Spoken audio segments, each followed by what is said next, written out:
മാടമ്പള്ളിയിലെ ആ മനോരോഗി ശ്രീദേവി ആണെന്ന് തെറ്റിദ്ധരിച്ച് പിന്നീട് അത് മനസ്സിലാക്കി അങ്ങനെ ശ്രീദേവി ഇഷ്ടപ്പെട്ട് ഇപ്പോഴും ആ ക്യാരക്ടറിനെ ഇഷ്ടപ്പെടുന്ന ഒരുപാട് മലയാളികളുണ്ട്. അതെ, ഇതുപോലെ ഒരു ഫിലിം ചെയ്യാൻ ബുദ്ധിമുട്ടാണ് തീർച്ചയായിട്ടും. ഇത് നേരത്തെ എനിക്ക് അറിയില്ലായിരുന്നു കേട്ടോ, ഈ സിനിമ ഇങ്ങനെ ആകുമെന്ന്.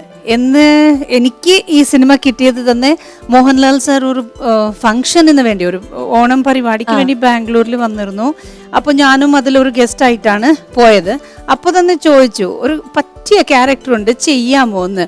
അപ്പോൾ എനിക്ക് തോന്നി ചെയ്യാലോ, അങ്ങനെയാണ് ഞാൻ പറഞ്ഞത്. അപ്പൊ ശോഭന ഉണ്ടെന്ന്, അപ്പൊ ഡാൻസ് ഒക്കെ ശോഭനയ്ക്ക് ഡാൻസ് തീർച്ചയായിട്ടും ഉണ്ടാവല്ലോ.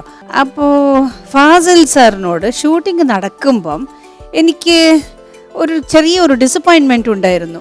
അപ്പൊ ചെറിയ മുറിച്ച് ചെറിയ ഷോർട്സ് ആണ് സംസാരിക്കുന്നു, ഇവിടെ വന്ന് സംസാരിക്കുന്നു, അത്രേ ഉള്ളൂ. എന്നിട്ട് എന്നെ പിടിച്ച് അകത്താക്കുന്നു, ഇതൊക്കെ. അപ്പൊ എനിക്ക് തോന്നി എനിക്ക് അഭിനയിക്കാൻ സ്കോപ്പ് ഒന്നും ഇല്ലെന്ന്.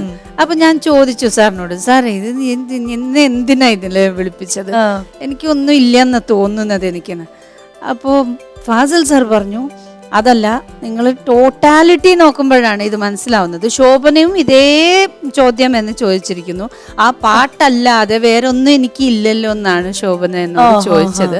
അപ്പൊ ഞാൻ ശോഭന വിളിച്ചു, അതെയോ നീ അങ്ങനെ ചോദിച്ചിട്ടുണ്ടോ? അതെ എന്നാണ് ശോഭന പറഞ്ഞത്. അപ്പോ see, when I saw the movie, I was really astonished. എനിക്ക് തോന്നി വേറെ സിനിമ ഒന്നും ചെയ്യണ്ട, ഇത് മാത്രം മതി. എനിക്ക് അങ്ങനെ തോന്നിപ്പോയത്.